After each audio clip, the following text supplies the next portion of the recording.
Testing.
Good evening. It is 6:30, and we will call the meeting to order for Tuesday, April 8th, 2025. With that being said, Mr. Holler, would you be willing to lead us in our word of prayer, please?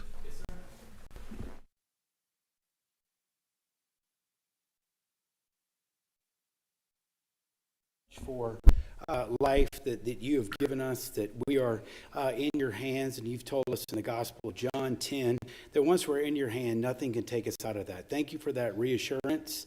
Thank you for that love. Thank you for that caring. And thank you for that mercy. We ask that the members of council and the members of public and the members of staff would remember that that is the one thing that you have graced us all with is mercy. And hopefully we'll share that with one another. We can come together and find the things that we can agree upon and in things we can disagree on. We still speak the truth in love, as you told us in Ephesians. Thank you for the council. Thank you for the opportunity that I have had to work with each one of them. And I would ask that you would bless them and bless us here this evening. It's your son's name we pray. Amen. Amen.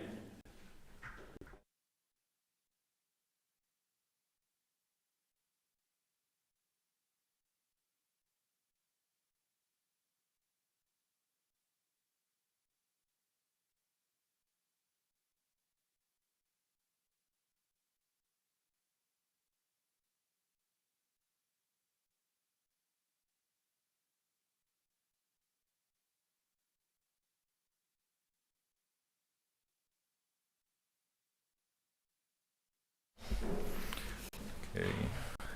As always, rules of decorum. It's just mutual respect from everybody in the room. It's really not a hard ask. It's just something we should do. So almost shouldn't even be on here. It should just be something we know. With that, we'll go to agenda approval.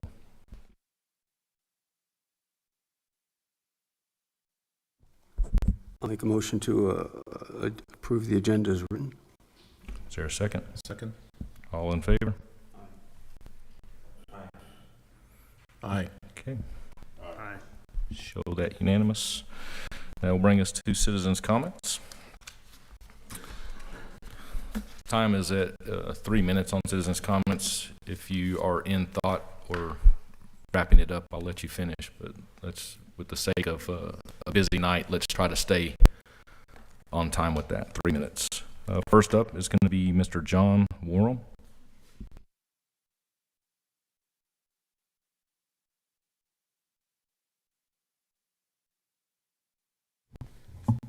Good morning. Good evening, council members.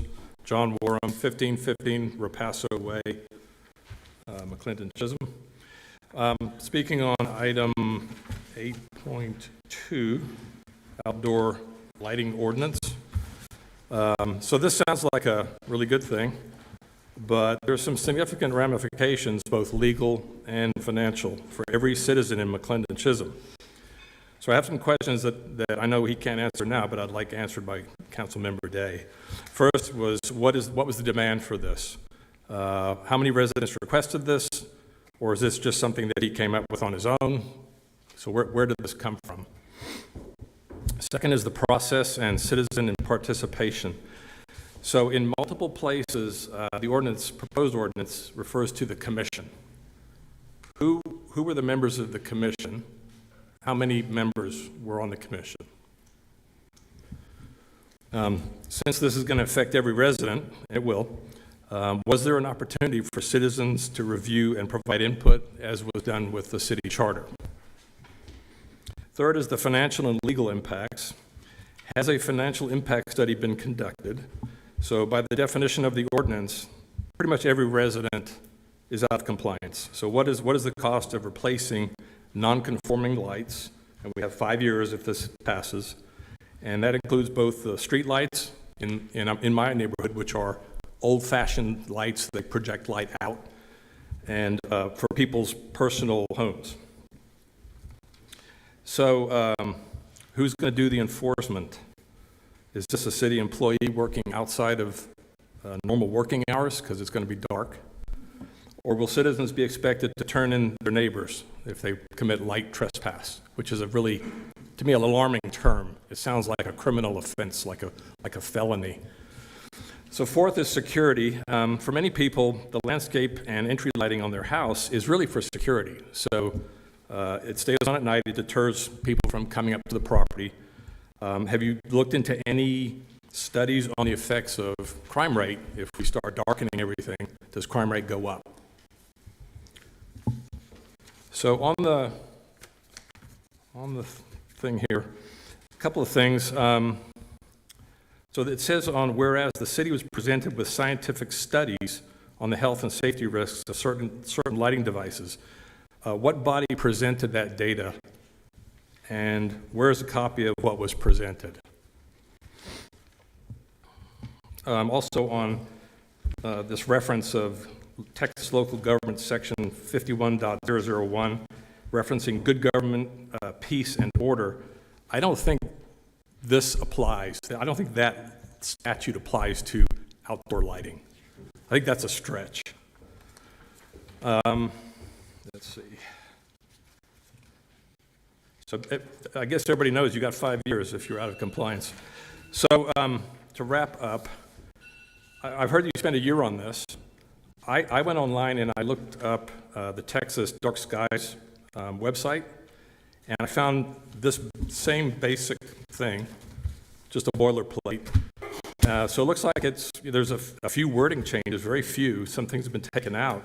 But how do you spend a year when you've basically just taken something that was publicly available and brought it down? So I just think this lacks due diligence, rigor, and there's a huge impact to the citizens. So, and it's intrusive. So for this reason, I think this should be pulled down. Thank you, John.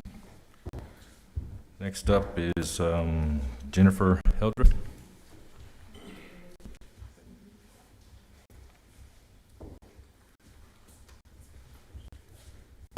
Jen Hildreth, 601 Barglen. I'm a mom. I had 3 kids in less than 2 years, rowdy twin boys and a girl. I've raised 3 toddlers at one time, and now I'm raising 3 preteens at one time. It's funny how cyclical the lessons are. As toddlers, it was you have a right to be mad or feel however you feel, but you cannot bite your brother buddy. We don't hurt people as an emotional reaction. Now with preteens, it's you have a right to feel all your crazy feelings that you're feeling, but you don't have a right to take it out on others. That's called self-control. It's an essential tool in our lives. How effectively you utilize this tool will directly impact the course of your life and will either make things easier or a whole lot harder. It's a cyclical lesson I often even have to remind myself, even in my mid-40s. Why do I say this? Because the same cyclical lessons happen in the workforce with employees, and because maybe the same advice can be used in our council meetings. You have a right to your feelings, believe whatever you want, but you have a job representing the will of the people that separates selfish ambition, personal agendas, frustration, and feelings, knowing you're representing 5,000 other people. You can feel your feelings, you can live your truth, but you cannot negatively hurt others. You've added costs to our taxes, our water bills, and there's been a whole lot of feelings that you've brought down to City Hall, and the residents have said, that's enough, we've had enough, it's time to move on. Just like my toddlers, when they skinned their knee and got angry, I'd grab a Band-Aid and expect them not to take it out on anyone else. Now I tell my preteens, you're bigger now, dude, rub some dirt on it, don't take it out on others. I think similarly, it's time to rub some dirt on your stuff and move on, because your voice and feelings are not bigger than the voices you're representing. In fact, when my kids hit adulthood, I think my advice will be that the will of the majority should bring some humility to your decision making, even when you're mad, even when you think you're right. As grown-ups, we do what's best for the whole rather than just ourselves, particularly when we're representing other people. Like I said at the last council meeting, it's never too late to do what's right. You should really just do what's right. You've heard the voices, there's no gray area. We're tired of the he said, she said, the bad theater. If you vote for censure tonight, you're not voting with the community's voice. One last thing, it's not very prudent to prioritize dark skies when our roads are trashed. Seems like we'd prioritize people over the migratory flight path of birds, or prioritize our roads, which are a necessity and used by everyone, over things like trail systems and heritage centers, which are for pleasure and would be utilized by few. That sounds like initiatives from a state many of you fled, one where the minority tells the majority how to live. As a 6th-generation Texan, I can say that those of us from here aren't real big fans of giving government more control and authority, which I'd place a bet is one of the reasons why you chose to move here. Don't force the issue. Thank you. Thank you, Jen. Next up is Chris George, and he is going to be reading a statement for Jennifer Hoffman.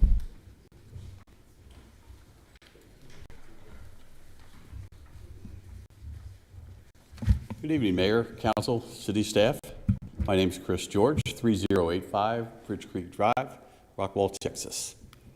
I'm here tonight to speak on behalf of Jennifer Hoffman, who is a former City Council member here in McLendon-Chisholm. Unfortunately, she wasn't able to be here tonight, so I'm going to read a statement that she had prepared. Mayor, City Council members, and City staff, I want to address one of the accusations made by Mr. Tucker against Mayor McNeil. As a former council member, I was present at both meetings in question, August 8, 2023 and November 2023. However, Mr. Tucker, I'd like to point out that you were not in attendance at the August 8th meeting. That meeting became infamous due to the letter read by then Council Member McNeil, where he expressed concerns about the water situation, the former MPT's involvement, and the secrecy surrounding it. I was shocked, not because of what Mayor McNeil said, or Councilmember McNeil said, but because I had been asking the same questions and receiving the same evasive responses. At that moment, my support for the former MPT was gone. Brian McNeil was simply demanding transparency and answers that I and many others had been seeking. Well, I didn't agree with his delivery, and I told him so directly. He wasn't wrong. What happened later in that meeting was unacceptable. When the former Mayor Pro Tem adjourned us into executive session, as the former mayor was late to the meeting, she instructed all city staff to remain outside and proceeded to launch a tirade of obscenities and threats at Councilmember McNeil. She stood, leaned across the table, and screamed in his face. Witnesses reported hearing her from the council chambers and even on live stream. Throughout it all, Councilmember McNeil remained composed. He did not retaliate, did not curse back, and did not escalate the situation. The only person who acted unprofessionally that night was the former Mayor Pro Tem, and yet, where was her resolution of censure? A proposal to remove her as the Mayor Pro Tem failed, despite her blatant misconduct. Once again, Mr. Tucker, you were not present for this meeting. It was after this meeting that I fully withdrew my support for the Mayor Pro Tem and her water agenda. I could no longer stand behind it. I removed myself from her politically as well as socially, a move that unfortunately cost me 3 dear friends. The second executive session in question, November 2023, was equally chaotic. The former mayor was confronted about lying regarding an agreement with the RCH board president. All council members and the former mayor were present. When confronted with a recording of the conversation, he deflected blame rather than taking responsibility. At one point, Councilmember McNeil called him a coward because that's exactly what he was. He had made commitments he knew the former Mayor Pro Tem did not support and then refused to own up to his words. I'll give you 30 seconds. 10 seconds. The former mayor's response, he moved toward Councilman McNeil and called him an F blank blank, K-I-N-G-P blank blank S-Y, multiple times. His aggression that night was obvious, but then again, Brian McNeil never reciprocated. In fact, at one point, he simply got up and left. Unfortunately, I don't have time to read the rest. I'd like to give this. Thank you, sir. Next up will be Dennis London.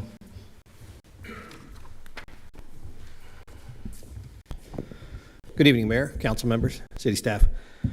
So, Dennis London, 216 Harvest Ridge, McLendon-Chisholm. I want to speak about the proposal for, let's just call it the expenses, the $3,500 for expenses. As you all know, and I've been not shy about it, I go down to Austin quite frequently, and it is expensive to go down there.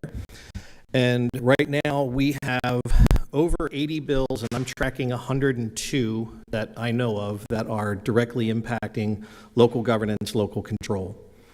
And I'm saying that because y'all are going to have to come down there from time to time. And setting a budget now for the incoming council is just wrong. When you guys came in, you were able to set your budget and you had your discussions and you worked with the city staff. I don't think now is the prudent time to do this for the incoming council. They're going to have their budget meeting anyway, and they're probably just going to, I don't know what they're going to do. So that being said, the control that you have over some of the developments, some of the planning, some of the zoning and ordinances and capabilities here within the city is under attack. I'm not mincing words. The legislature is actively trying to take away your capability to do what you can do in your city areas as well as the ETJ and anywhere that touches the edges of the city. There are things that if passed, if a developer tries to do something and you say no, they'll be able to sue the city. And even though the city would be in the right for its standing because of this legislation, it would cost all of us as well as you. So I say this from the bottom of my heart. Do not try to put a cap on any type of expenditures for this. If you do it, and I understand right now, I don't even know what the cap is, but you have, I think this proposal puts it at what, 5-10 times the amount or something like that, and that's fine. But you're going to have times where all of you are going to have to go down, all the members, you're going to have to be down there for a day, 3 days, a week. I've been down there over the weekend just because I've had those meetings with senators, with the representatives. And while we have the luxury of getting to know ours on a personal basis, not everybody does, but also she has other cities within other counties that she's responsible for. So let's help her out, help ourselves out, and let's just make sure that we're not handcuffing and shackling our incoming council on any capabilities of going down there to represent us. So I always welcome any questions afterwards, but thank you very much. Thank you, sir. Next up is Sherry London. Sherry London, 216 Harvest Ridge Drive, talking about the dark sky ordinance. And I'd like a show of hands. How many people have read this 16-page document? Okay, I would hope all of yours went up. So first off, I think the dark sky ordinance is dead in the water because what Dennis was saying, we already have so little control in our ETJ. If we were out in the middle of nowhere and we were trying to stay dark, that'd be one thing. But we got rock wall pushing in of us. River rocks is going to happen. It's not a question of if, it's when and how big. So we can be as dark as we want. If the cities around us are light, we're still not going to have dark sky. And what cost does it come to for our residents? Second, I would echo what John Warham said, which is something this involved and that's going to be this impactful for every single resident, it's going to have a financial impact. We've seen no cost-benefit analysis. There's been no opportunity for citizen input. So if you decide to go through with this, I would say we need workshops and public meetings about it. But if you decide you don't want to do that and you think you want to vote on it today, let me offer some thoughts on it. First of all, in the caption itself, criminal and civil penalties of up to $500 per violation. What a violation is not really defined in this statute. Is that if I've got 5 non-conforming uplights, is that 5 violations or is it just 1? Is it per day? So the fact that you want to put that much money on a citizen for non-compliance is troubling. I also wanted to know, where are the scientific studies that were given to the city? I have not seen this on any agenda item, and I've been at darn near every city council meeting for the last couple of years. I haven't seen those ever presented to the city. You even have in the scope that nothing should be construed as preventing or limiting the city from applying this area within the surrounding areas where the city asserts powers of extraterritorial jurisdiction. Can you even do this anymore with what Austin's done to our ETJ? In the definitions, we have decorative holiday lighting, whose luminous output does not exceed 50 lumens per linear foot, and whose luminous output for fully shielded floodlights does not exceed 10. You are going to regulate our holiday lights. Okay, existing light fixtures. All the uplights on all the houses in my neighborhood are going to be affected. Even the little pathway lights. Paul, I know you live on a large lot. Dan, I know you do too. And you've got a driveway that goes over a bar ditch. If I didn't have little path lights on that, I'd have one wheel in the ditch and one wheel on my driveway in the dark, because it is dark in our neighborhood. But now I wouldn't be able to have those lights. Light trespass, again, John mentioned it, but if the light source is visible from another property or the public roadway, the light is creating light trespass.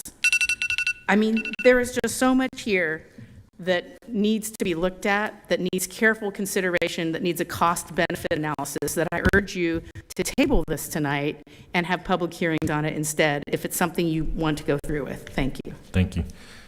Next up is Tom Ritz.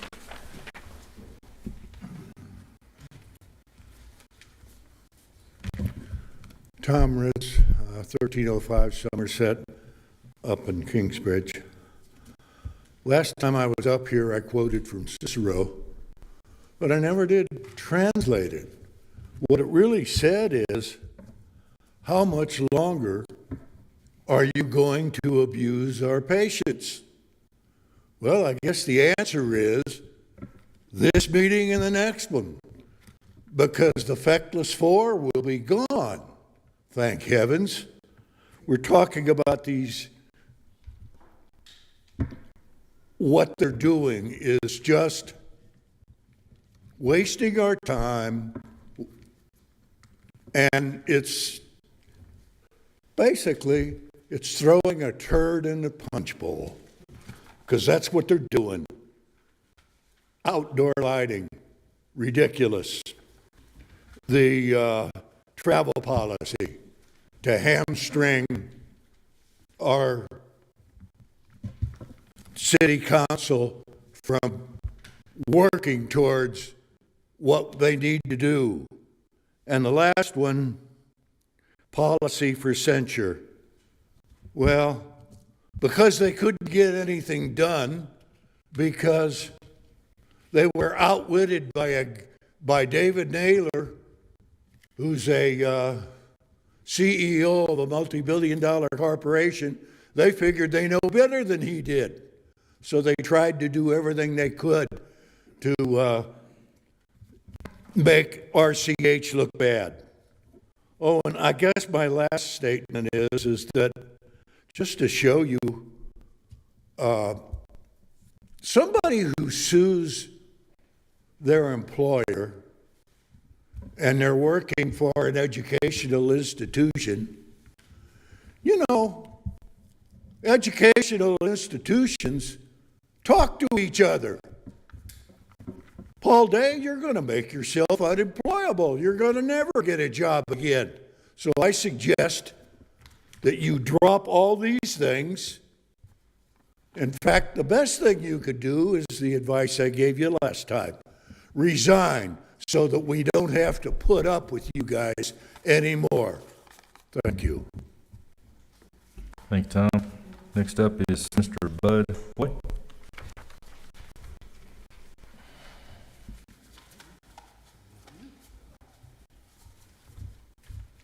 Hey, my name is Bud Hoy. I live at 931 Kentwood. I wanted to speak about this number 7.2 about replatting a lot in our neighborhood.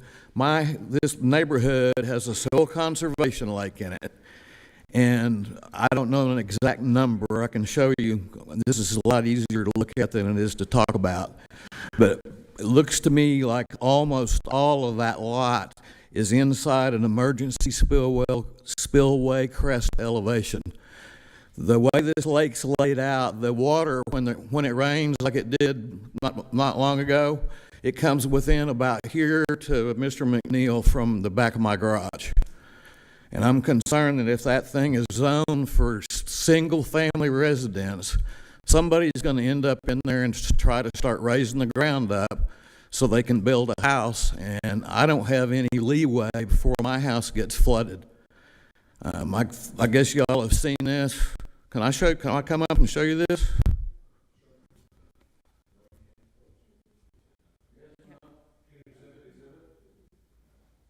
The danger here is discussing something that is not on the agenda. If he wants to show afterwards or give it to staff, yeah.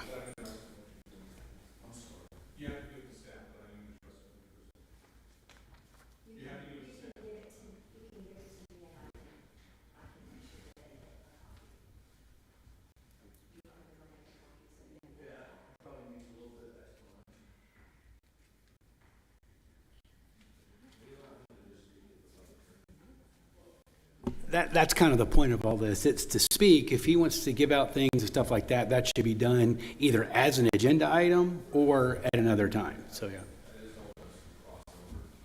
And that's what I'm concerned about. Right.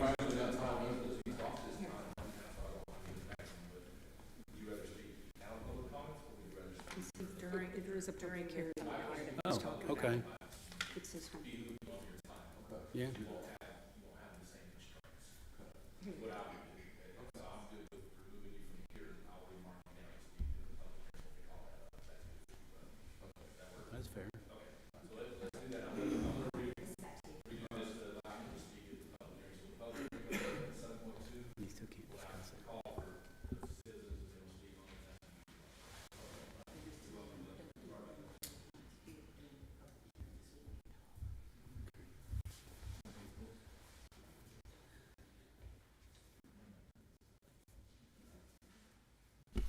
Thank you for your patience on that, folks.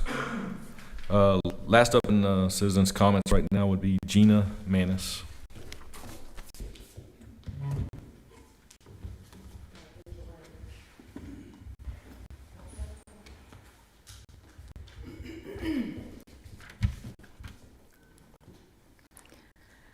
I'm going to thank each one of you council members who accepted the position to serve our city.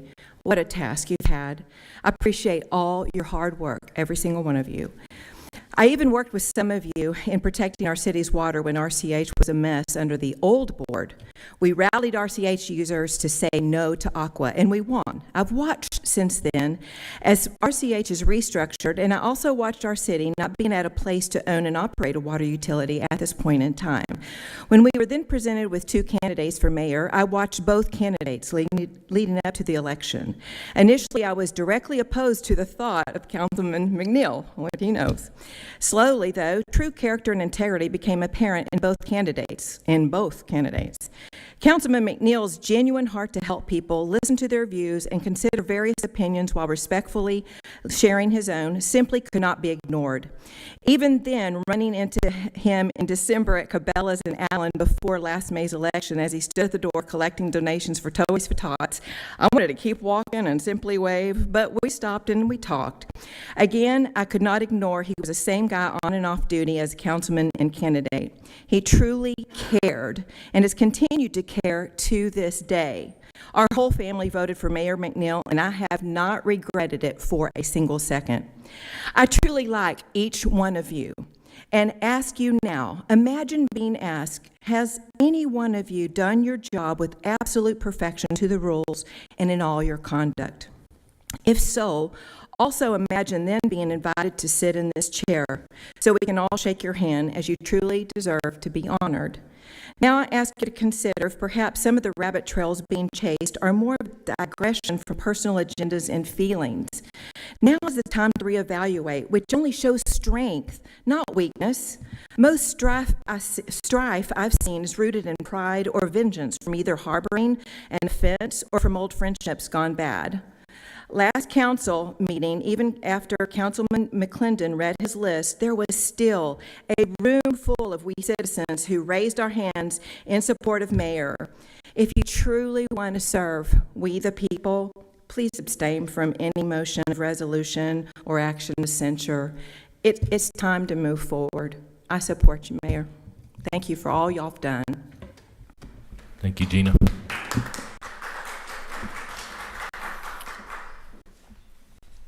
That was the last speaker. Is there anyone who wants to speak before I close citizens' comments?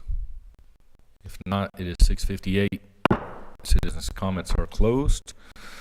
That will bring us to consent agenda. I will accept a motion to approve consent agenda unless there's anything that needs to be pulled for discussion.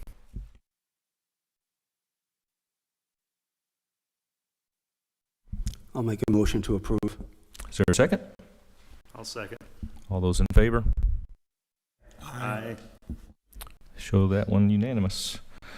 Bring us to public hearings. Angela, when you're ready, if you can read 7.1.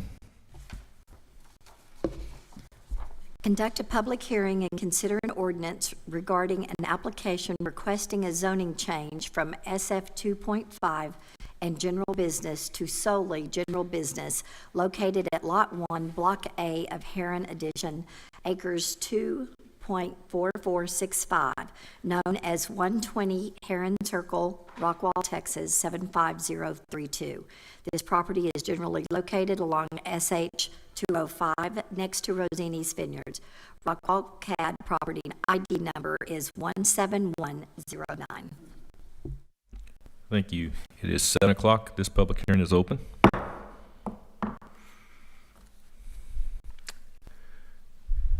And if there's no one wanting to speak at 7 o'clock, the public hearing is closed. That will bring us to item 7.2, the second public hearing. Mayor, you have an action on 7.1 to approve the ordinance that was handed out to y'all. It says conduct a public hearing and consider an ordinance. You are correct. Thank you. So that is open for discussion. We'll start with you, Dan. I have nothing, thank you. Mr. Easter. I've had nothing to say on it. Mr. Day. Mr. Brewer. Mr. McLennan. Okay, so we'll take an action on that one to approve this ordinance. All those in favor? Aye. Aye. Oh, we'll take. I thought that was done at first, so I apologize. I'll take a motion, then a second, and then we'll do all in favor. I move that we approve the ordinance regarding an application requesting a zoning change from SF 2.5 and G, let's see if I'm reading that right, GB to sole GB located at Lot 1, Block A of Heron Edition, yada, yada, yada. Is there a second? Second. All in favor? Aye. Aye. All right, third time's a charm. 7.2, whenever you're ready, Angela. Conduct a public hearing and consider an ordinance regarding a replat for a portion of Lot 1 of Kentwood Edition, McLendon-Chisholm, Texas, to create a new Lot 1B. This property is generally located along FM 1139, east of Kentwood Circle. Rockwall CAD property ID number is 100287. It is 7:02. We will open this one up for the public hearing. I believe Bud Hoy wanted to speak on this one. So, Bud, you're back up against her.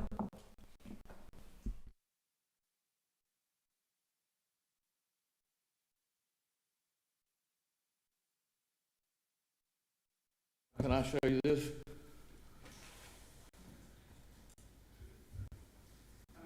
The drawing that's in the computer, in the agenda. It's better if you just talk about it and tell them what you want to tell them. That's what the public here for is for the council. Okay, to this hear drawing that's in the agenda is unclear as to exactly where the dam is. It's hard for me to read. Maybe you're a better map reader than I can, and you can see where it is, but it's very difficult to tell.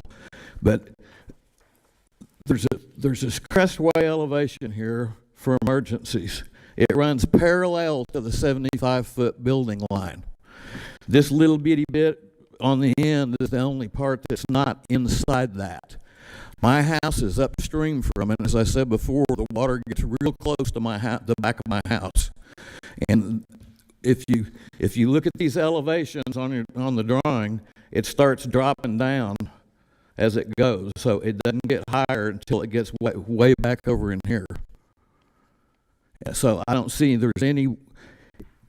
I just don't think it should be zoned for residential home. If they want to get it rezoned to sell it for cattle or whatever. The Shorts were my neighbors for a long time, and I like them. I'm scared to death of what's going to happen if somebody tries to build a house up there and we get some 6, 8, 10-inch rain. I'm going to end up flooded. And it's just, to me, this is hard to read. It's probably a lot more exact than this old plat is, but it's just a lot harder to see. And I don't know if the planning and zoning, I would think you'd see that, but I can't imagine why you'd recommend it for a house lot. If the emergency crest spillway elevation is parallel with the building line set back from the street. And I wanted an opportunity to try to make that clear, but I don't guess I'm going to be able to do that. I think you've explained it pretty decent, Bud. Okay. You're good. This is the same pictures that you've sent me before, am I correct? Yeah, it's on the other side of the lake. Okay. It's my side of the lake. Okay, thank you. Thank you. Is there anyone else who wants to speak on 7.2? With respect to this question, is there, during this part of the hearing, is Mr. Coker allowed to communicate with any of the people providing testimony? When the hearing is over, Mr. Coker can give his report. Thank you, I appreciate that. Patrick Short, 2206 Portofino Drive, Rockwall, Texas. Mr. Mayor, council members, staff, Bud and I are friends. This is just the first step. Clearly, and I've given you guys a plethora of why 2.5 acres, this falls clearly within it to be replatted. There's no question that it does. But there's a second phase, and that is under the manual for encroachments with the district easements and floodwater retarding structure with the Kaufman-Van Zant Soil and Water Conservation District. There's a whole second process you got to go through to make sure what Bud's talking about does not happen. And so I would ask you to approve it because it qualifies and because P&Z and staff both have agreed to approve it without reservation. This is just the first part. This is just the very first step. And so the Texas Commission on TCEQ is the one that has to, if there's an issue about where it's going to be put, anything that's going to be put on the lot, what happens is they have their engineers evaluate it. And I've done some preliminary looking at it to make sure that what Bud's talking about doesn't happen. But clearly, it should be replatted. There's a second phase, which only happens at the point that you see what kind of house you want to try to put there within the guidelines of what the conditions and everything are relative to the lot itself. So to alleviate the concern that Bud has, I thought I would address it. And if you have any other questions, I'm glad to answer them. Thank you. Thank you, Mr. Short. It is 7:07. I will close the public hearing, and then I will accept a motion on 7.2.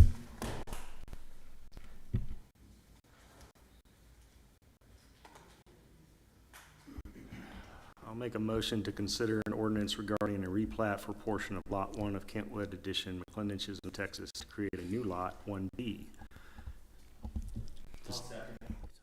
Excuse me, Mr. We're going to Mayor. give us, you want to give a staff report first on this one? No, there is not an ordinance for this. This was a typo on the agenda. You just have to approve the replat. There is Okay. not an ordinance. So this Either one way, is not you can an approve ordinance. or deny. There is no ordinance. Okay. That doesn't change anything, Mr. Holler, right, with the ordinance? We just changed it? Okay. Mr. Coker, do you have anything you want to add on this one? Mr. Mayor, we've evaluated the dynamics of the plat. I mean, the property's already zoned for residential. It's not a zoning question. And we've reviewed this application until I used to have hair on it. And this application is consistent with our requirements for a replat, qualifies for state law. The staff recommendation was approval. The planning and zoning recommendation is approval. This has nothing to do with construction or floodplain or anything else. It has only to do with the plat. And I want to reiterate that the P&Z recommended without conditions approval. I'll be glad to answer any questions that you might have. Mr. Easter, do you have any questions? Yeah, I mean,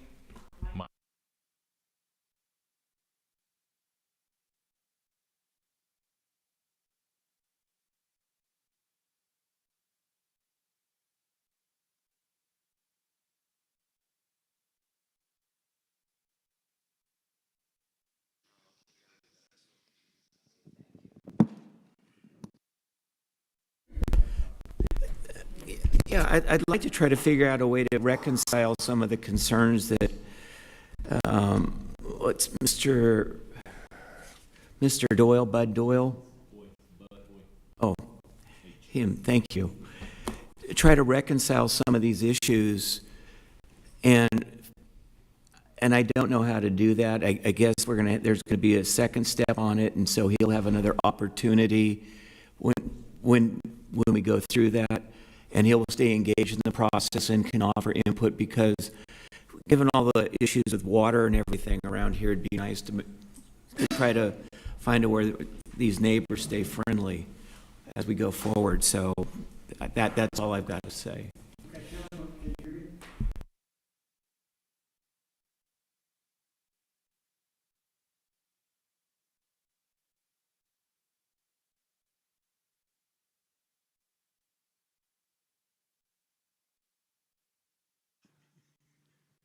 Hello? I'm sorry. There are two more steps. The first thing is they have to satisfy the requirements of the lake easement. They have to satisfy that. And then they have to get a building permit from us. And once they satisfy the requirements for the conservation easement, then they have to satisfy our requirements for not just the floodplain, but they have to show how they're going to keep any interference from increasing the flood level before there's ever the issuance of a building permit. And so as a result of that, it's really more than a two-step process. It's a three-step process. All of that has to occur long before they get a building permit. And to answer Councilman Easter directly, my intent is to be engaged throughout this process. Glad to answer any other questions you might have. Mr. Tucker. No, I feel pretty assured that you're going to follow this, Michael, and that there are multiple steps associated with this whole process. So it could potentially be closed down because of some finding in the future. But the first step seems to be, it falls within the purview of the planning and zoning. They've accepted it, and so I'm willing to go along with that decision. Mr. McLendon? Is that a no? Mr. Brewer?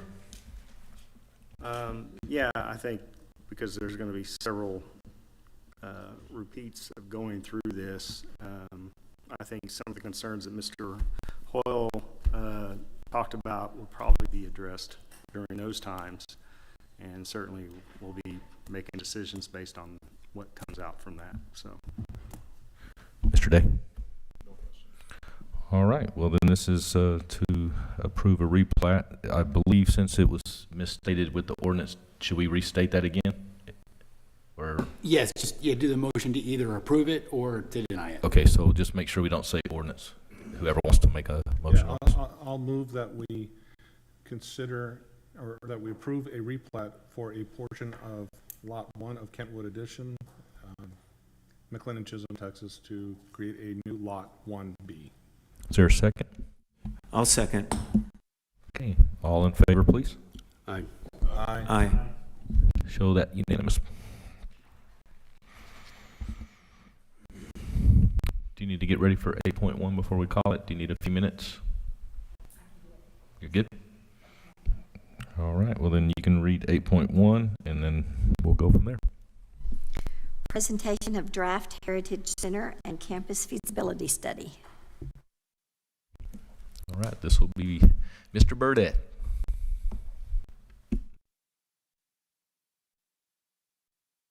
Okay. Thanks. That's really surprised because he's a planner. They're all different, Mr. Coker. They're all different. If you push one button, it may drop me through the floor. Thank you, council members and mayor. We appreciate being able to meet with you. I know you have a busy schedule tonight. My name is Charles Burdett with Burdett Consultants. I want to give you an update of where we were, where we've come from regarding the Heritage Center feasibility study. It did evolve somewhat through the process to become more of a campus study of the adjacent acreage here, including park-like settings, the feasibility study for the building, but also considering it as a multi-use facility that incorporated a number of user groups. And so I want to run through quickly, out of respect for time. We have a complete document for each of you, which are approximately 100 pages long. We'll try to run through a summary of it very quickly. I'll turn it over as I get a few pages in to Mark Goulis, who's our Director of Design and our lead architect on the project. I would like to say that we had at least 9 to 10 people on our staff working on this project throughout this past many months, and it's been a great joy to work with this community and to discover it, and we've enjoyed being up here many times, and we thank you for your patience with us and also your participation. So Are you changing or am I changing? Okay, time to change. You guys know who you are. This is the acknowledgements, and we thank you. Next page, basically, so the project overview, this was to assess the parcel of land, the 8 acres adjacent to us, consider new amenities, site improvements that might be possible in the development of this land for a future heritage center. As I said, it involved engaging staff and elected officials, stakeholders, and also the public through programming exercises.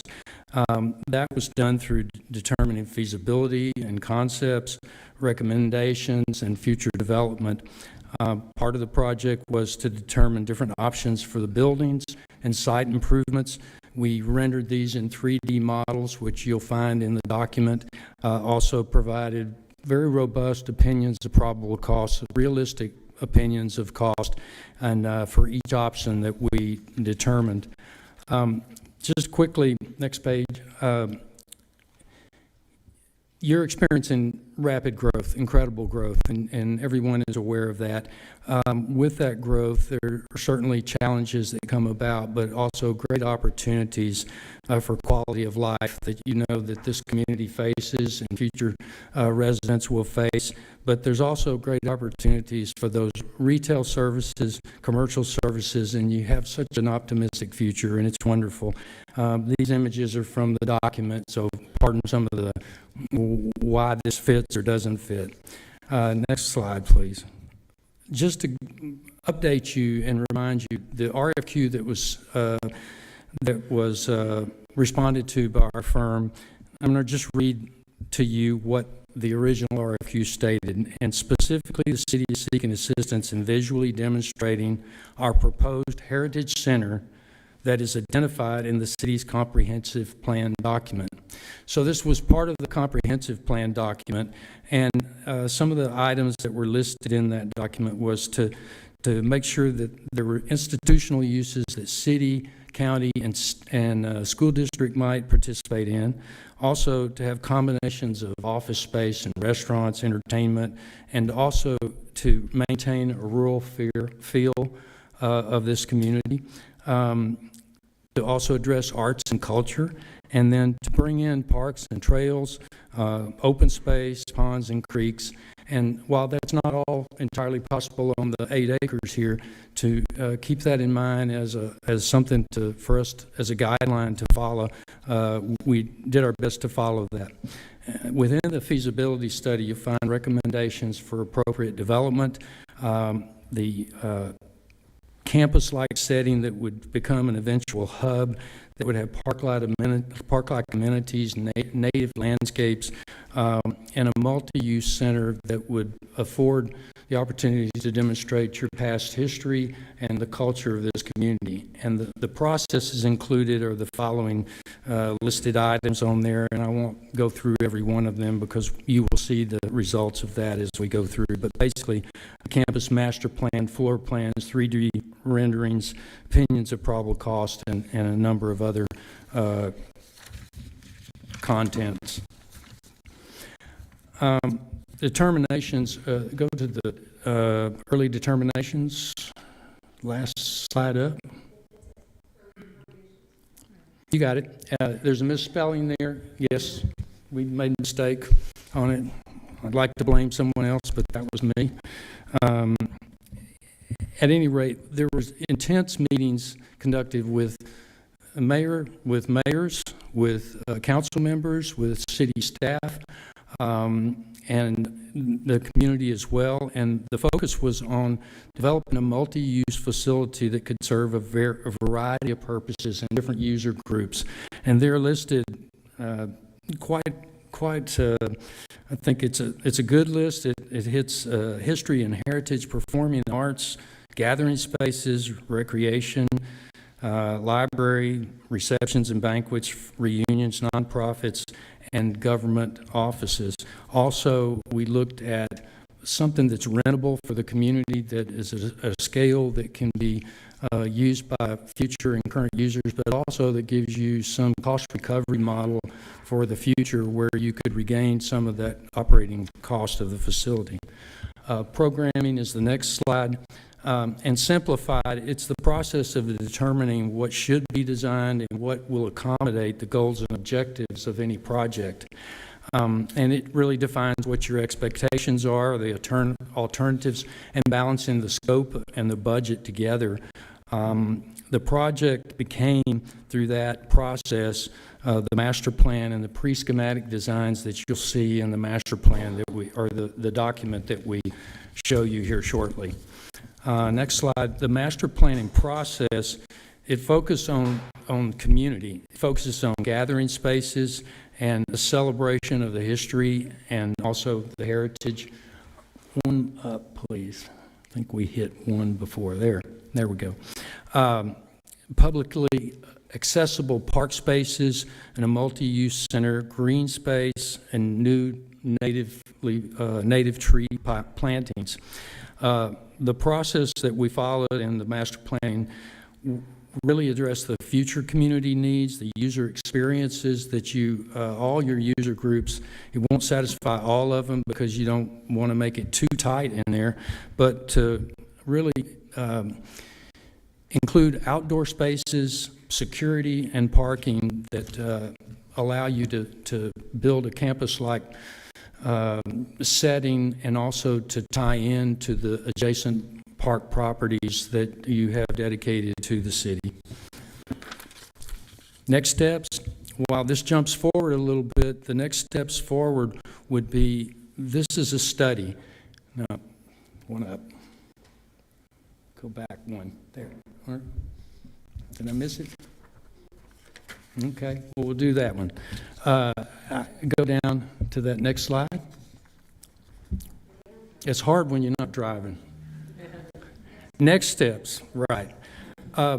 This is jumping forward, but basically the point of this before we go into the document is to say that until you develop this is to give you a direction. It's to say whether or not this project is feasible, what the opportunities are, what the constraints are, and to give you opinions of probable cost. It's not to identify the building or the park or the campus overall. It's to show you a number of options that incorporate many of the user groups and their input that we receive through all of our interviews, and to give you a jumping off point. Once you fund it and approve it, you'll move forward, and at that point, you'll revisit every one of the tests that we went through during the planning process. You would rigorously test those and see if the program still fits and if the ideas and concepts that you have or the next council has and the community are appropriate. And at that point, that's when you move forward with meticulously done construction drawings. The concept page was the one with all those green pictures on it. Yep, that one. Early on, last spring, actually, in summer, late in spring, and during the summer, we developed early concepts that were hand sketches and just taking advantage of the input we received, and we came up with different solutions, massing studies, and basically these incorporated a formal design, a kind of a curvilinear design, park-like, and then also one that had a town center feel to it, and retail, and potential adjacency to the parkland dedication next door. Next slide. Should be the facility concepts, that's right. These concepts evolved into a campus that supports recreation center, landscape park areas, and becomes really, as I said earlier, that community hub, that destination that says McLendon-Chisholm. And one of the things we were trying to obtain was oftentimes in highly developed and fast-growing communities, people relate to where they are from by saying, I'm from such and such of a master plan community, behind gates or behind big monuments. The goal is for people to feel that this is a center and a destination. It means something in the future of children and families because this is the town center, and this is when they start saying, we're from McLendon-Chisholm, rather than one one community or another, and those barriers exist, and that is not good for the cohesiveness of a community. So, as you see in this image, the concepts and site designs, there's 3 different concepts at the bottom there, and each of those offer different opportunities for space planning for 3 different designs of the community multi-use heritage center / recreational component, gathering, community activities, library. All those components can be built into one event center or one center or into distributive center concept where you have 3 separate buildings under one roof, so to speak. And so with that, let me go to the next one, which is the public engagement. We'll hit this very quickly, and I'll turn it over to Mark.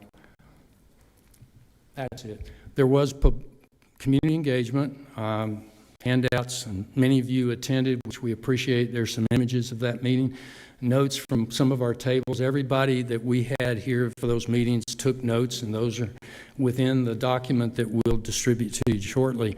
All those notes are listed, and on the next slide, please. We also did boards that had visual preferences where people could put dots on the things that they liked, and where we get a feeling for the type of structures and trails and for play areas that they enjoyed. And the next slide is the bottom left are visual preferences that people said, hey, that's the feel of a building that we like. The community liked that or were inspired or connected to that. Next slide, please. And then we also had cards where people were able to fill out cards, because oftentimes people don't feel like speaking at a meeting, but they're happy to fill out a card and to give their input on that. With that, I'm going to turn it over to Mark, and if you change slides, we're going to switch from this slideshow to the actual document, and Ms. Stebbins is going to distribute those the study, and if you guys will turn to 63, page 63, he's going to take you from there and actually show you the concepts and the site plans and go through the opinions of probable cost. Thank you.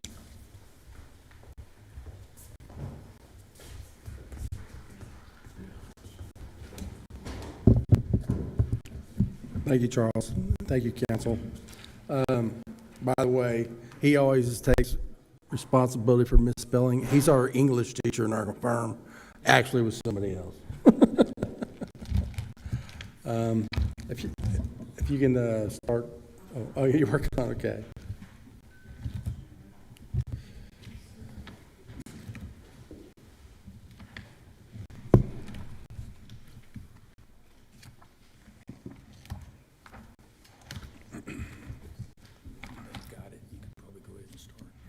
From there, and then it'll catch up. Okay.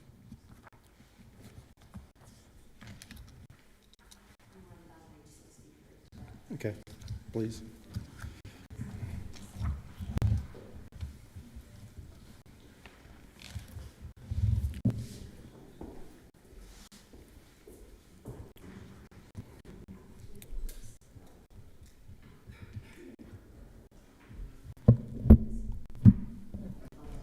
No, it's okay.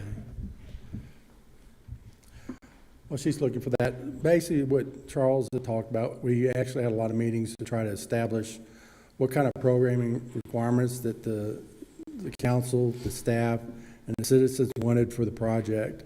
And from that, we were able to break it down into 3 major components. And when you see the drawings, when we're able to pull them up, there's some areas that are red, there's some areas that are green, and there are areas that are yellow. Basically, the red components are the heritage and cultural center type projects. Now, during our programming requirements, we break all those down further, but in the big picture, the red stuff is mostly the heritage items and the cultural items. The green would be more the recreational areas, and these are the things we guys were able to find from doing the different meetings and public engagement. And then the yellow would be the event space. So if you're looking at basically, okay. If you could go back a page, I'm sorry. There you go. Those are the three concepts. Basically, one was more, after we did the preliminary space plan packages that y'all looked at earlier from Charles, we narrowed it down to three different components. One that was more what we call in the navigational nature. It's more a free-flowing concept with three different buildings, multiple buildings and park areas that kind of tie together through trails and other components that keeps it together. Then the neo-traditional is more of a formal design as a center city hall with a formal front yard, front plaza, and then retail around it, and then also a rec center component to it. And the other concept was we call the radial, which is more of a free-flowing concept, but not only with the building and the park, but everything else on the site itself. If you, so this is the first concept. Basically, the buildings that are white up top right has the number 16. I know everybody can't see it. That would be more the multi-purpose. That'd be both the event spaces and also the cultural space. So we tied those three together, and we're also looking through some of our research with everybody, trying to have a flexibility of building things in phases, which might allow us to build one building at a time instead of doing it all at once. So we studied that as an option for the project itself. But in this concept, those buildings would be three different buildings, but have a common roof over them that would tie them together. And then down at the bottom left by the existing city hall, that would be the recreational type building. So those are the three components you would have. The recreational area would be its own building in this concept. The event and the Heritage Center would be kind of tied together into one complex. And then, of course, the park area is all the way around. And in every one of these concepts, you'll see that we're also studying the possibility of adding or expanding the city hall, existing city hall. So if you want to go to the next concept. Again, keep on going. And these are just some 3D images that kind of show some of the things it could look like. And if you could wait, if you go back up one, I'm sorry. Okay, we had a meeting recently that showed us kind of where the additional park area that we would have. So what we're doing is just indicating this on each of the three concepts where the green belt can expand over to the pond down towards the bottom of the page. It can extend to the right to the other page. These are the green belts that y'all had worked out with the subdivision that was being built in that area. Okay, go next. And the one thing that, this is one of the images for this first concept, which would have a common, buildings all tied together with one roof. The one thing that's important to know, we're trying to keep with the vernacular that we have here with the stone, the colors, the textures, and the materials. So we want it to be a campus setting with existing buildings we have, but also add some energy to the new ones. And the next concept, this concept is what's more of a traditional looking element that we call the neo-traditional, which would have a main city hall building 8 in the middle. And actually, I'm sorry. Every building has an addition to this one for the city hall. We didn't take it into those buildings, but that's something we studied as far as that middle building being not only the Heritage Center, but possibly a new city hall. But those are things that we're still open for suggestions and stuff from our studies. And then in this one, we have some retail areas on either side. It sort of flanks a common plaza in the middle, where you can have Easter events, you can have 4th of July events, you can have a lot of stuff. And then you have the parks that wrap around it and the trails that all tie them together. And then here again, this would have a separate recreational building up at the top right. So it's, but it's more a formal layout and a formal design as far as your access and work through the project.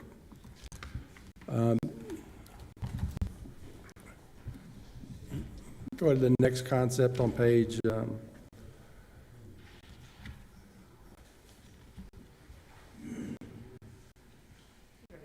Yeah, that again, this is here how and slow down a little bit so they can these are some of the images that we designed for each building. This is the one with the neo-traditional design.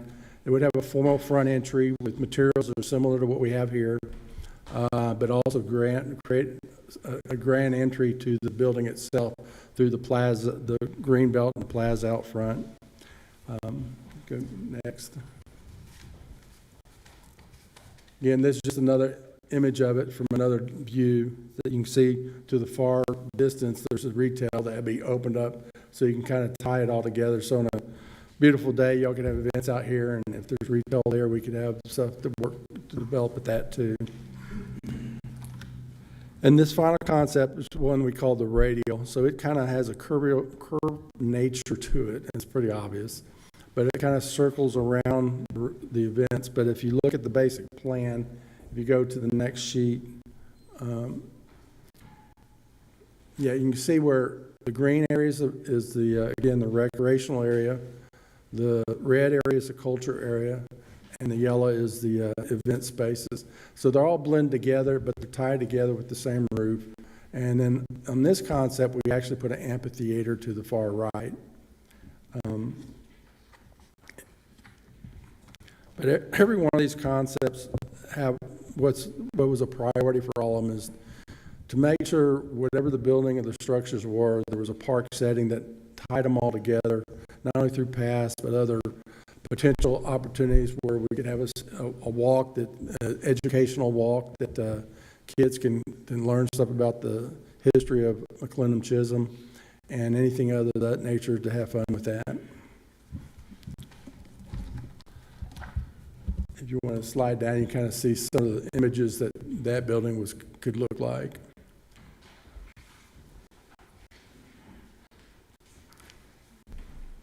That would be as you enter from the main road into the complex there. And that would be basically from the back area where you'd be parking.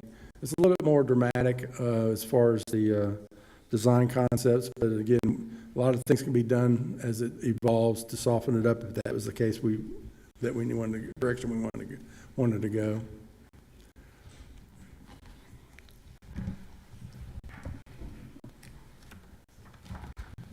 The next pages basically start talking about the cost and how we broke them down each building.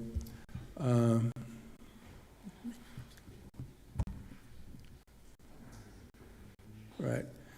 Here, if you can see how we broke down each one of the areas for each concept, whether it's 1 story, 2 stories, but you can kind of see from your booklets what each area would be and how it would accommodate the needs of our programming that we did for the project.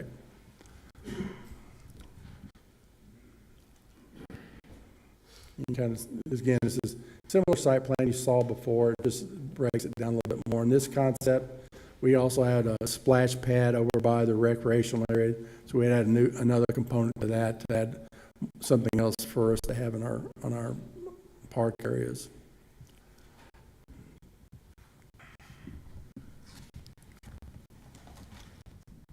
Okay, this here is how things were broken down from the administration spaces, circulation, cultural spaces, event spaces, sports and rec, utilities, and landscape. So in this initial concept, our cost analysis put this one out right at $29 million. But again, this is, if you did it all at once, that would be the cost. If you break it down to phasing, there's other ways we can approach it depending on the direction we go. Okay, if you can go to the next one. This is more the neo-traditional type buildings, where you can see the space, the cost of that one ran the most because we have more structures and more surface areas, so that one's about $39 million.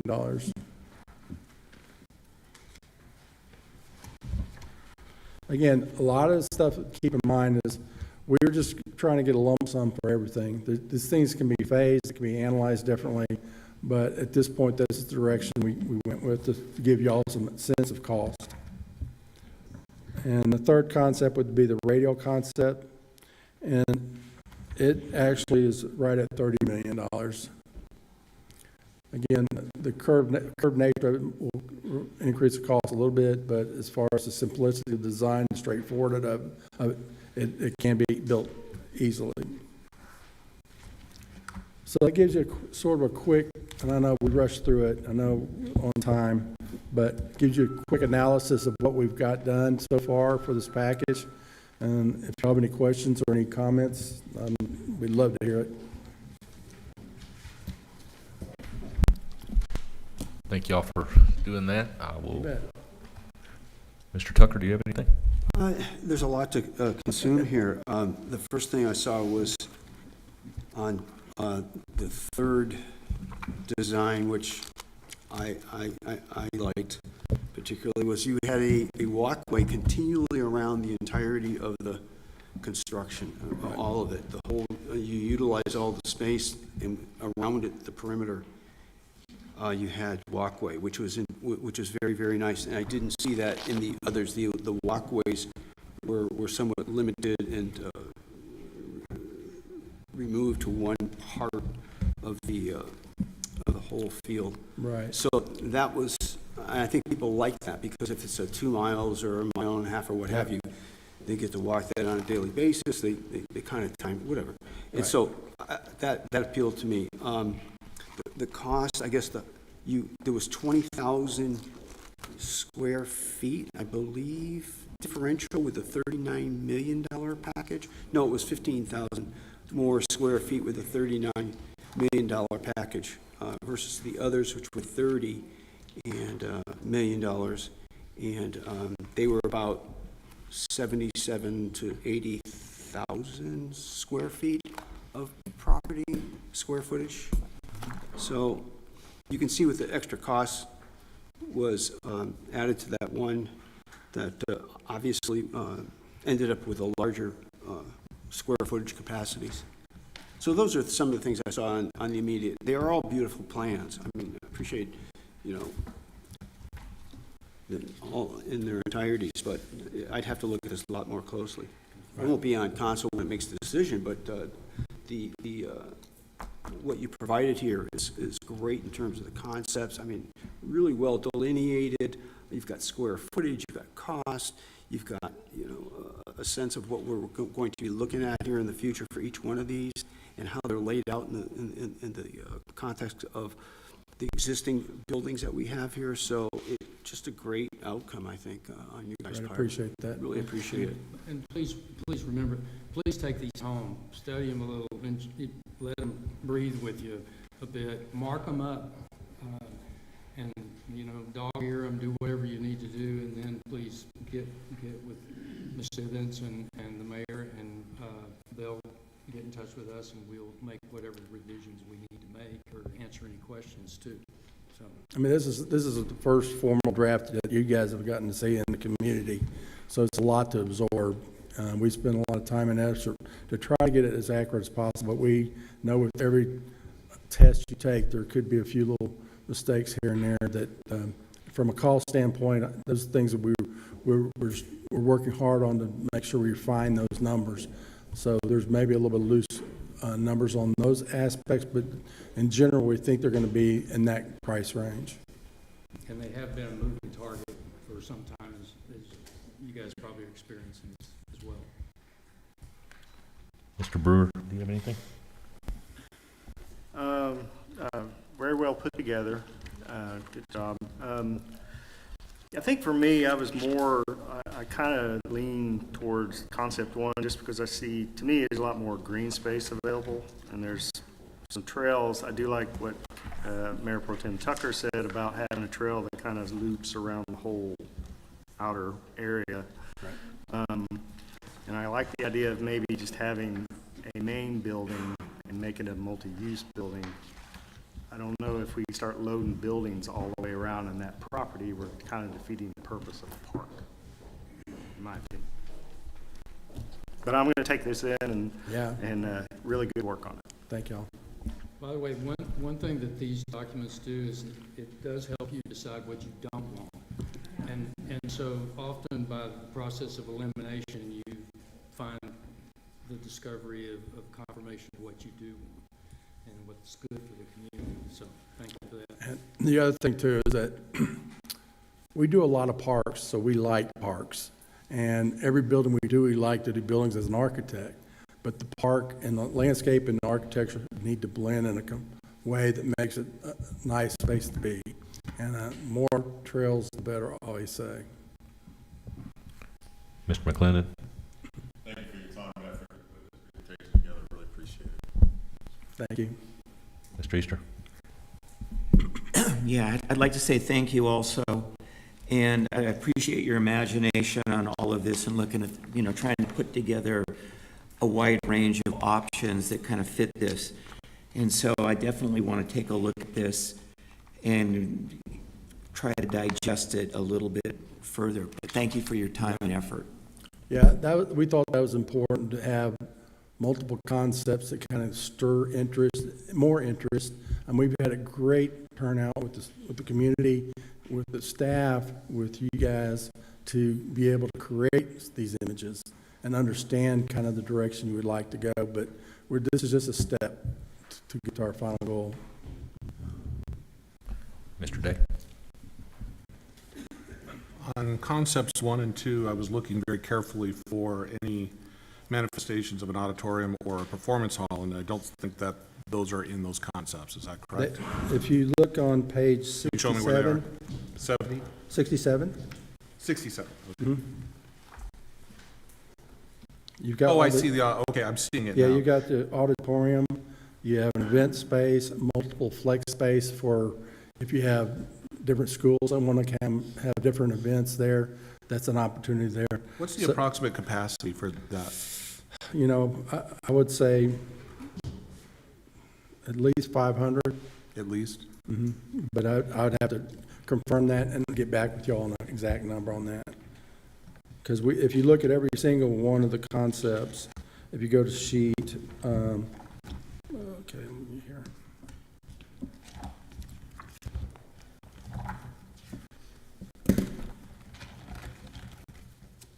Now I see it there. Ah, I see it over there. Okay.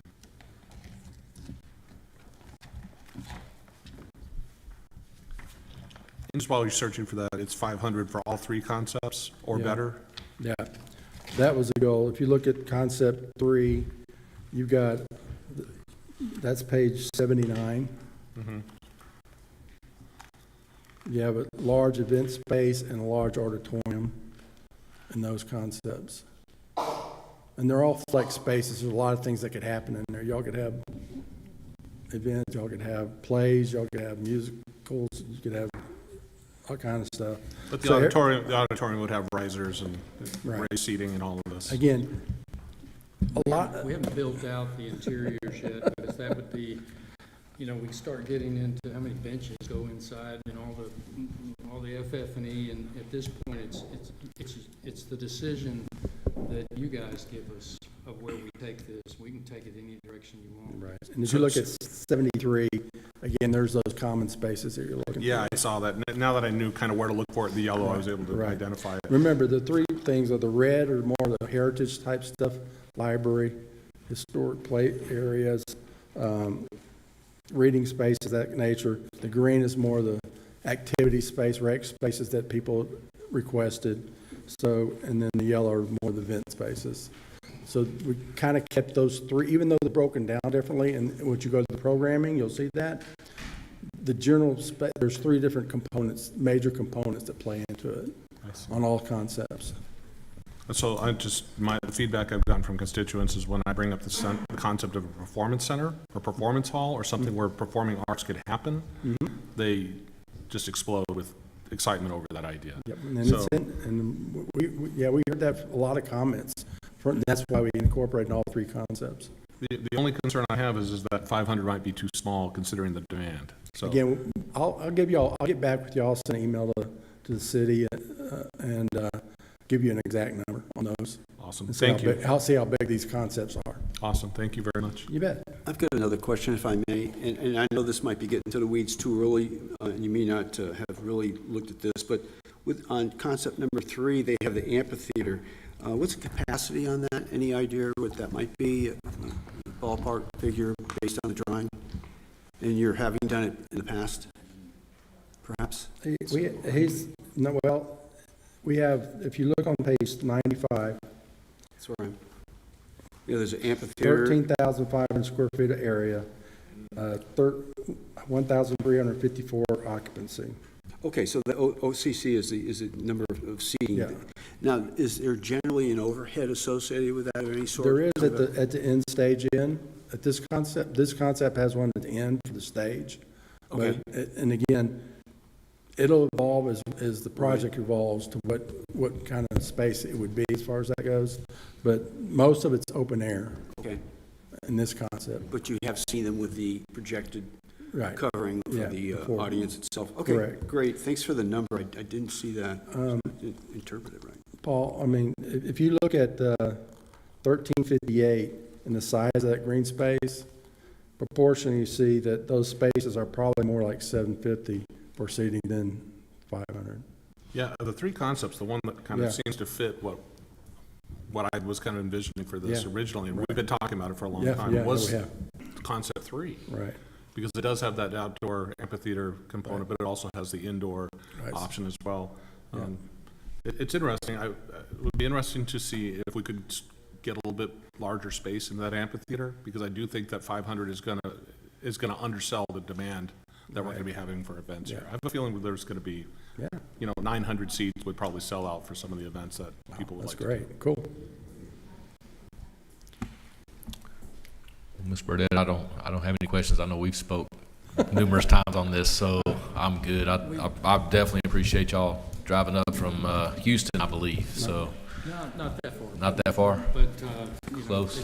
We're in the Dallas-Fort Worth area on other projects, so this is what we love to do, and we've come to love this community. We really appreciate the involvement that we receive here and the kindness. So thank you very much. Definitely. I'm gonna direct the staff to ask if they can send an email out and give the council and myself about 2 weeks just to kind of earmark some ideas, and if we can maybe get some of those ideas before the 22nd, that could be good for the next council meeting. I don't know what the council's schedule is, but if y'all can just maybe send an email out tomorrow, that way we can try to get some feedback pretty quick. Great. Sounds good.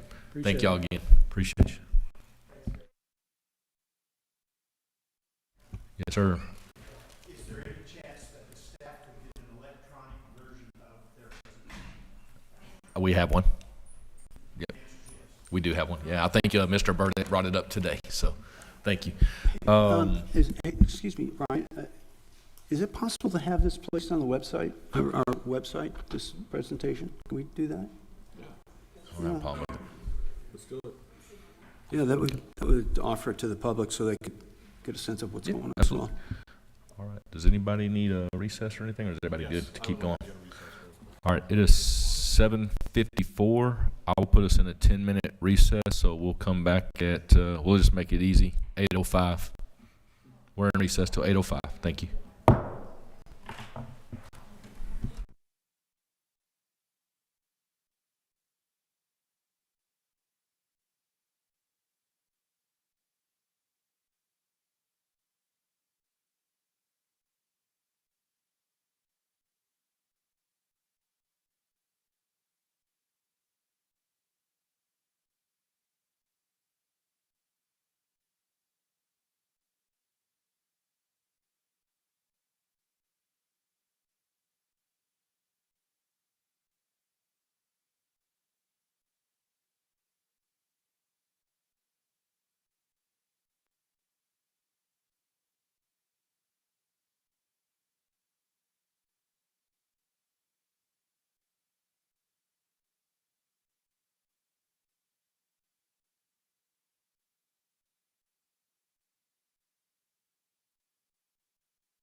It is 8:05, and we are going to reconvene out of recess.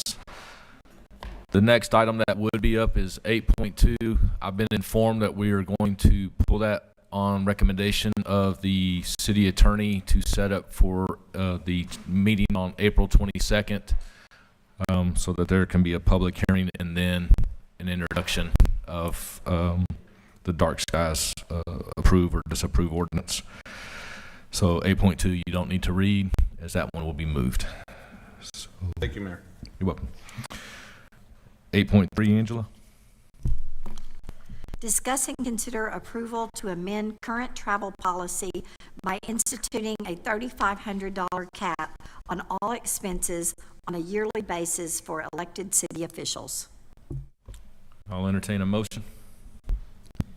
Make a motion for consideration and approval to amend the current travel policy by instituting a $3,500 cap on all expenses on a yearly basis for elected city officials.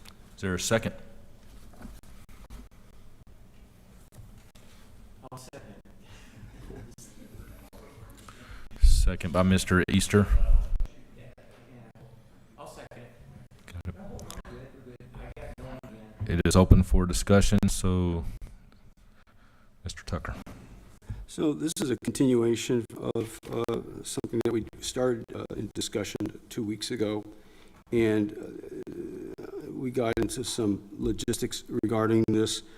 Mr. Hall made a recommendation that in other locales he's experienced this as well, and so that putting a cap seemed like was a very logical kind of solution to this, and so $3,500 I thought was a very reasonable amount of money to cap our expenditures on, and so I'd like to amend the travel policy, and I introduced that on page, let's see, it's the third page of the policy, and it just goes under dependent expenses, and it says reimbursement for all expenses approved by the city council by the city under this policy shall not exceed $3,500 during the course of any one budgetary calendar year. And so that's what I would like to seek for approval.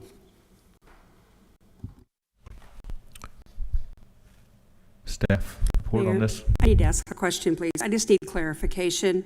When you say $3,500 during the course of one budgetary calendar, is that per council person? Is that a total of $3,500? Is that per trip? Just kind of clarify for me, please. Okay, clarification would be per individual. So whether it's mayor, whether it's city council members or staff. So 3,500 times 6 right now. Yes, ma'am. Thank you. Mr. Easter.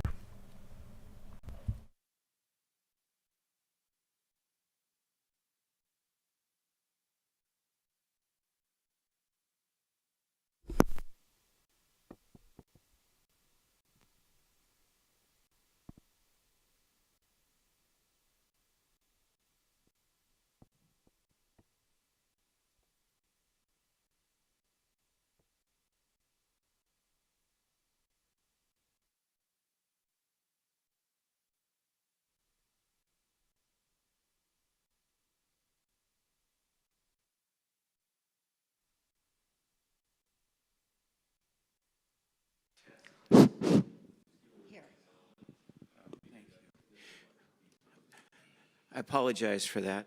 Is there currently any limitation right now on spending expenses and approval process?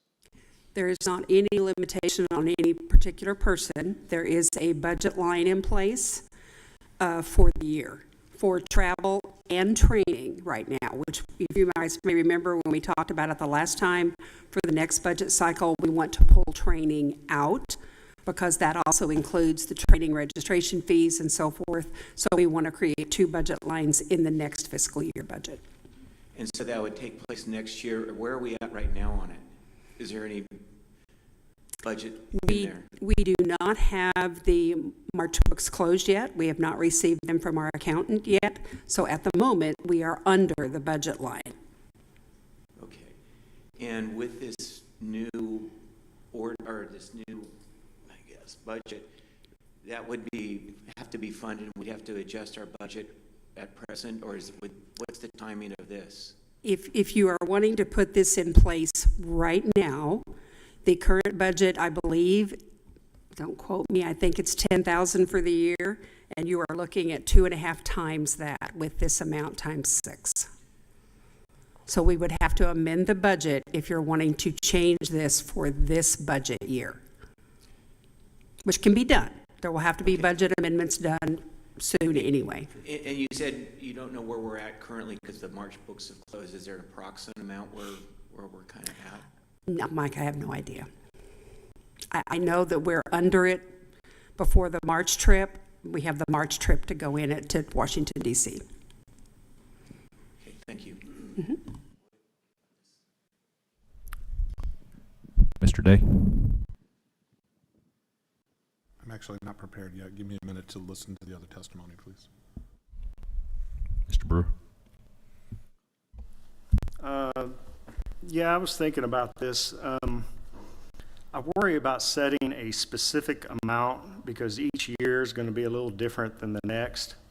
If we're talking about this year being a legislative year, we're going to be going, there are opportunities to go to Austin. There may be a need more often.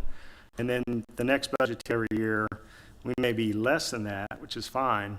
What I would maybe suggest is maybe rewording it a little bit to say something to the effect of reimbursement for all expenses approved by the city under this policy shall not exceed budgeted amounts for travel of specified events or budget of travel for unspecified events.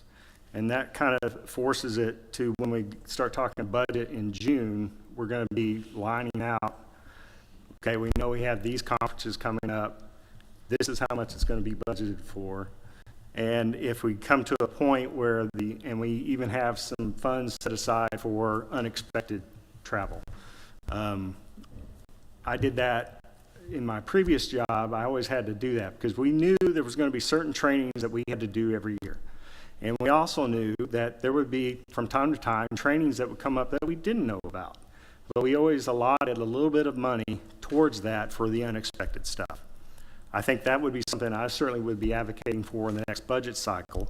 And if we exceed the budget amount, then we can require that a budget amendment comes up first before we do any additional travel. That's my take. Thank you, sir. Mr. McLendon? City Secretary sent us an email on March 25th. It was a travel expense PDF for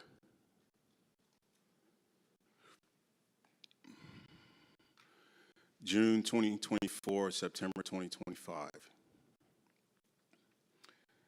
So from July 19th to December 22nd, the mayor's travel expenses totaled $4,339.97. From January 7th to February 25th, the mayor's travel expenses totaled $9,425.28. So in the last 8 months in travel, he spent $13,765.25. This is where, this is why this has been put on the agenda, is because of the mayor's travel.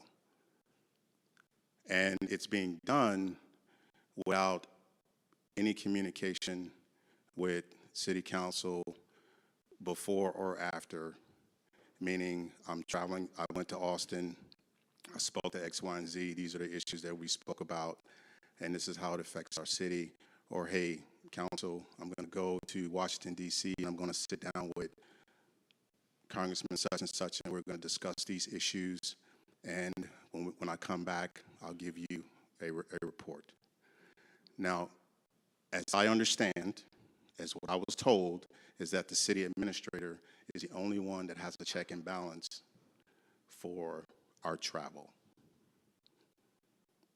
And I think putting that on the city administrator of having their boss coming to them and say, hey, I want to travel somewhere, and her saying, no, sir, or no, ma'am, you can't because I think that's putting a little bit too much responsibility on her, and that's where we're trying to set up a balance between the mayor and city council as far as keeping each other accountable for the amount that we're spending for our travel. So this is where this is coming from. Mr. Brewer makes a great point, but there needs to be an understanding and needs to be effective communication on the council when these trips are being made. Some members may not travel, some may travel more, but it's staying within that budget and not having to pull from another bucket in order to fund this particular travel. So this is why we are here. That's all I got. Mr. Day. So I was reviewing the travel policy. I'd received some information from a constituent who reached out and actually pays close attention to this kind of thing. And I had never really paid much attention to GSA. It's the first time I'd ever heard of it until this constituent reached out to me and I started looking into it. And what they said we needed to do was to make sure that we were enforcing our GSA meals policy. But do we also have a hotels policy? I don't see that in here. Have I missed it? Because that seems to be where the over expense or the eye-popping expenses seem to be coming in. If I remember correctly, the GSA applies not only to meals but to hotels. But that's what the constituent told me. So that's why I'm leaning on you. That's what I am remembering. Okay. I can check it. Mr. Howell, do you have any insights into the GSA documents? Okay. Thought you might. Thank you. So the recommendations I received from the constituent, I'm really just speaking for that person, is to make sure that we're enforcing our per diem for meals per person, as well as making sure that the policy reflects a GSA reimbursement rate in the policy, so that if somebody gets I don't know what it is, I'll just pull a number out of my ear. Say it's $100 a night or $190 a night, and somebody stays at says, well, I'm going to stay at the Ritz, $1,000 a night. Not saying that's what's happening, but if there's that thing, I would be responsible for the increased amount over that. So we need to. I think we should probably implement some type of policy. And is that got to be done, or can that be done tonight? Is that what we're seeking to do? What is it we're trying to do specifically in terms of action? At this point, I'm trying to implement a cap on total spending on a yearly basis. If you want to push this further to amend this or somehow institute another policy of sorts, that would be up to. I understand now. So thank you. So that kind of narrows the scope in terms of the question. So that was the feedback I received from the constituent. And it was news to me. I didn't know about that stuff. So the other one was, is it allowable for the city to impose a radius for reimbursement? So in other words, if your duties are within, say, 60 miles, you are responsible for your own hotel. But if you're over 60 miles, that becomes the duty of the city to reimburse. That was the other question they were asking. That can certainly be written into the travel policy. A lot of corporations have that if you are going to somewhere within X number of miles of the corporate office, you go home at night and not stay in a hotel. But if you're going to be at a convention type meeting, your meals may be covered on the GSA for the city. GSAs are very, very common in the corporate world because different cities, you go to New York City, it's going to cost you more for a hamburger than it costs you in Dallas, Texas. So it makes sense to use that. So you certainly can put a mileage limit on travel for overnight expenses in the policy. Yeah, it seems like actually you can set the reimbursement limit at probably the number of miles for which you receive reimbursement on the miles equals a hotel. Because at that point, you're saving money to stay at the hotel versus getting reimbursed on the miles. So, yeah, that's something that we might put into the policy, but I don't think we're going to do that within the scope today. But I mean, it's something worth thinking about. It seems to work. So, this is one amendment to the existing policy. Are you asking for other amendments, it seems like, to the policy as well, adding to it. I might propose one at the next meeting, but it would just be based upon this information that we're going back and forth. And I'll work with Bev on this. I don't want to interfere with anything that you're doing in today's meeting. I just wanted to reiterate that input I received from the public. Okay. Bev, do you have anything else, or are you good? I don't have anything.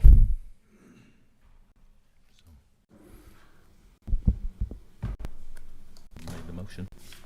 So I'll go ahead and make a motion for. You've already made the motion, so we'll take a vote. All those in, are you? And do you? I'm not going to amend anything beyond what this amendment is asked for, which is a $3,500 limit. Okay. Okay. Cap. Can we clarify in the statement that it is per council person? Because that's where I was confused. I didn't realize the 3,500, whether it was a total or per person. It does not say that in this sentence. Okay, well, So redo the motion. Okay, so I would seek approval for amending the current travel policy by instituting a $3,500 cap on all expenses per individual elected official on a yearly basis. Is there a second? I'll second that. All in favor? Aye. Aye. Any opposed? Show it passes 4-1. And then that will bring up item 8.4 whenever you're ready. Discuss and consider approval of a resolution creating a policy for censure for elected officials. I'll seek a motion on this.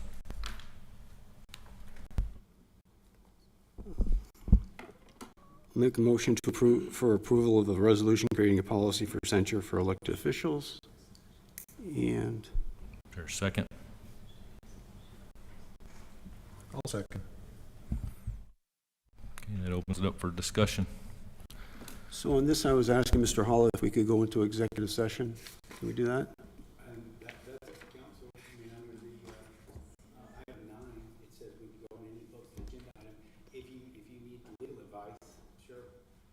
I would ask for that.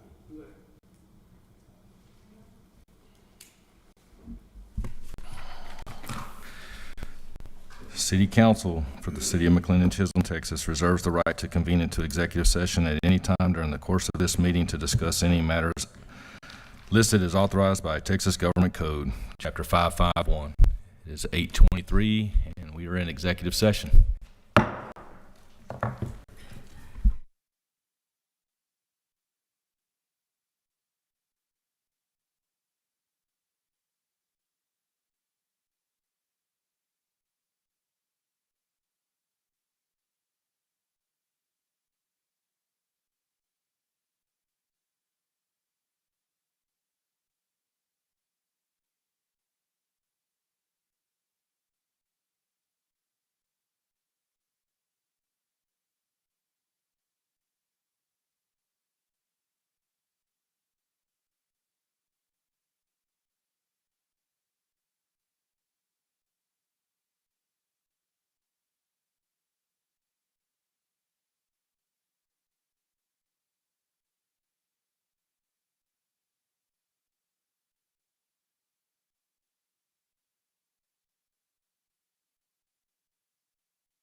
Testing, testing.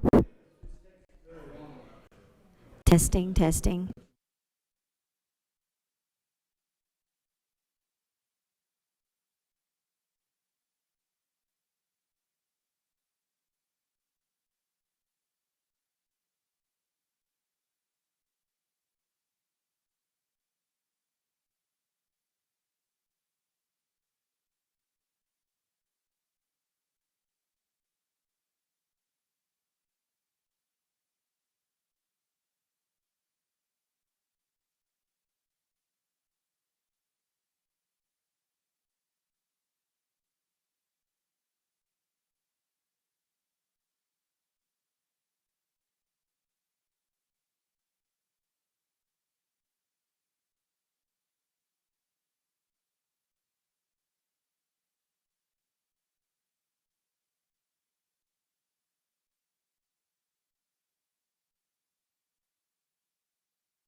It is 8:35.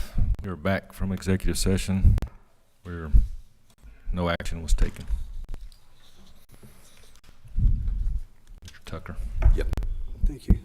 So on 8.4, I'm going to go ahead and remove this at this point, and we'll have it for further discussion perhaps in 2 weeks.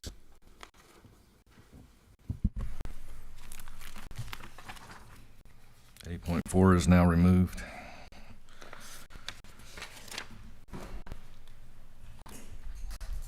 Bev, do you have any announcements? I do. Thank you, Mayor. I'd like to remind everyone that the Easter extravaganza is this Saturday from 10 a.m. to noon here on the property. We will have some vendors. We will have a shaved ice vendor. We will have inflatables.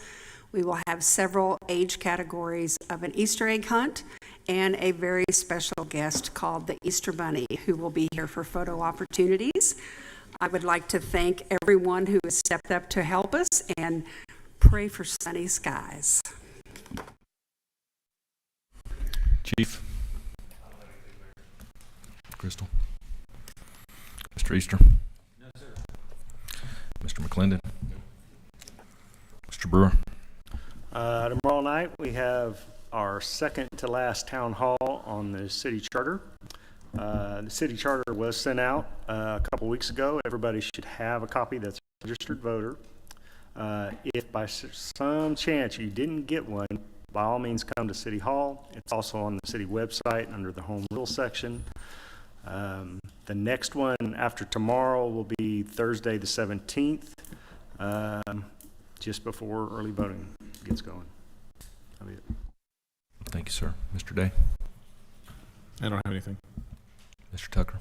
I believe it's on February. It's April 19th, I believe, is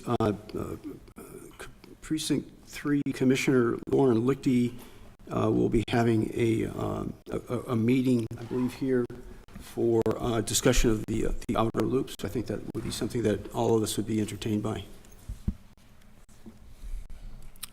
I have nothing. It's 8:37. We're adjourned.